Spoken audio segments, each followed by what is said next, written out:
ഇതുകൊണ്ടാണ് സോഷ്യൽ മീഡിയയിൽ സൂക്ഷിച്ചു പോകാൻ പറയുന്നത്. ഞാൻ എന്തായാലും ഇപ്പോൾ ഒരു കഥ പറയാം. അതായത് 2022 സമയത്ത്, അതായത് COVID-19 സമയത്ത് എനിക്ക് ഓൺലൈൻ ട്യൂഷൻ ക്ലാസ് ഉണ്ടായിരുന്നു. ആ സമയത്ത് എനിക്ക് ഡിസ്കോഡിൽ ഞാൻ ഭയങ്കര ആക്റ്റീവ് ആയിരുന്നു.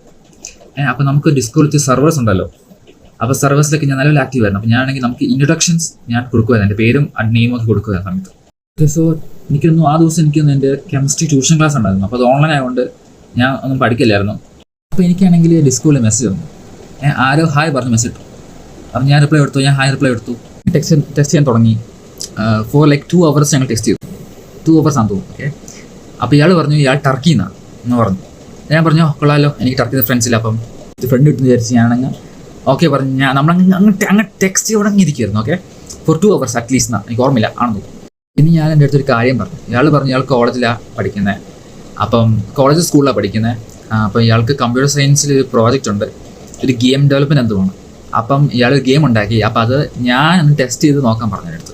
ഞാൻ പറഞ്ഞു ഓക്കെ വൈ നോട്ട്, എനിക്ക് ചെയ്യാമല്ലോ, എനിക്ക് വേറെ പണിയില്ലല്ലോ. അപ്പോൾ ഇയാളുടെ ഗെയിം ഞാൻ അങ്ങ് ഇൻസ്റ്റാൾ ചെയ്യാൻ ശ്രമിച്ചു. ഓക്കെ, അപ്പോൾ എനിക്ക് ഇടയ്ക്ക് എന്തോ മിസ്റ്റേക്ക് ഒന്നും പറ്റി ഇൻസ്റ്റാൾ ചെയ്യാം. അപ്പോൾ ഞാൻ അയാളെ ചോദിച്ചു അയാളെ ഇങ്ങനെ വരുന്നില്ലല്ലോ, എന്ത് ചെയ്യണമെന്ന്. അപ്പോൾ ഇയാൾ എനിക്ക് ഗൈഡൻസ് തന്നു, എങ്ങനെ ഇൻസ്റ്റാൾ ചെയ്യാൻ ഡൗൺലോഡ് നിൽക്കുക. ഞാനൊക്കെ ചെയ്ത് ഡൗൺലോഡ് ചെയ്തു ഗെയിം. പിന്നെ നോക്കിയപ്പോൾ ആണെങ്കിൽ അതായത് ഞാൻ ഗെയിം ഇൻസ്റ്റാൾ ചെയ്തു, അത് ഓപ്പൺ ആക്കാൻ ശ്രമിച്ചു. അപ്പോൾ ഗെയിം ഓപ്പൺ ആവില്ല. അതായത് ഗെയിം ഓപ്പൺ ആകുമ്പോൾ പെട്ടെന്ന് ക്ലോസ് ആവും. എന്നിട്ട് എൻ്റെ ടെർമിനലിൽ ഓപ്പൺ ആയി പിന്നെയും ക്ലോസ് ആവും.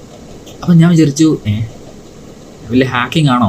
അപ്പോൾ എനിക്ക് നേരത്തെ ഒരു ഐഡിയ തോന്നി അത് ചിലപ്പോൾ ഹാക്കിംഗ് ആവാൻ ചാൻസ് ഉണ്ട്. പക്ഷേ ഞാൻ വിചാരിച്ചു ഹാക്കിംഗ് അല്ലായിരിക്കും, ബിക്കോസ് എനിക്കും 12th grade ഒരു ഫൈനൽ പ്രോജക്റ്റ് ഉണ്ട് കമ്പ്യൂട്ടർ സയൻസിന്. അപ്പോൾ ഒരു ആപ്പാണ് ഉണ്ടാക്കാൻ ആ പ്രോജക്റ്റ്. അപ്പോൾ ഞാൻ വിചാരിച്ചു ഇത് ഫേക്ക് അല്ലായിരിക്കും, ചിലപ്പോൾ ഇയാളെ ശരിക്കും എൻ്റെ ഹെൽപ്പ് വേണമായിരിക്കും എന്ന് പറഞ്ഞ് ഞാനത് ഓപ്പൺ ചെയ്തു, ലൈക്ക് ഇൻസ്റ്റാൾ ചെയ്തു. അപ്പോൾ ഇത് ഓപ്പൺ ആവുന്നില്ല, അപ്പോൾ ഓപ്പൺ ആയിട്ട് ക്ലോസ് ആവുക. അപ്പോൾ പിന്നെ ഞാൻ പറഞ്ഞു, അപ്പോൾ എനിക്ക് ആ സമയത്ത് എൻ്റെ ട്യൂഷൻ ക്ലാസ് കഴിയാറായി. അപ്പോൾ ഞാൻ പറഞ്ഞു ബ്രോ എൻ്റെ ട്യൂഷൻ ക്ലാസ് കഴിയാറായി, അപ്പം ഞാൻ പോട്ടെ, എനിക്ക് കഴിക്കാനുണ്ട് ഞാൻ പറഞ്ഞു. അയാൾ പറഞ്ഞു no wait, have to show you something. അയാൾ എനിക്കൊരു സ്ക്രീൻഷോട്ട് സെൻഡ് ചെയ്തു, അതായത് ഇയാളുടെ സ്ക്രീൻഷോട്ട് എനിക്ക് സെൻഡ് ചെയ്തു. അപ്പോൾ ഞാൻ നോക്കിയപ്പോൾ എന്തുവാ, എൻ്റെ ഇമെയിൽ അഡ്രസ്സ്, അതായത് എൻ്റെ ഇമെയിൽ, അതായത് എൻ്റെ കമ്പ്യൂട്ടർ സ്ക്രീൻ, അതായത് എൻ്റെ നമ്മൾ ഇമെയിൽ ഓപ്പൺ ആക്കിയിട്ട് എൻ്റെ കമ്പ്യൂട്ടർ സ്ക്രീനിൻ്റെ സ്ക്രീൻഷോട്ട് അയക്കുമല്ലോ, അത് എനിക്ക് അയച്ചു തന്നു.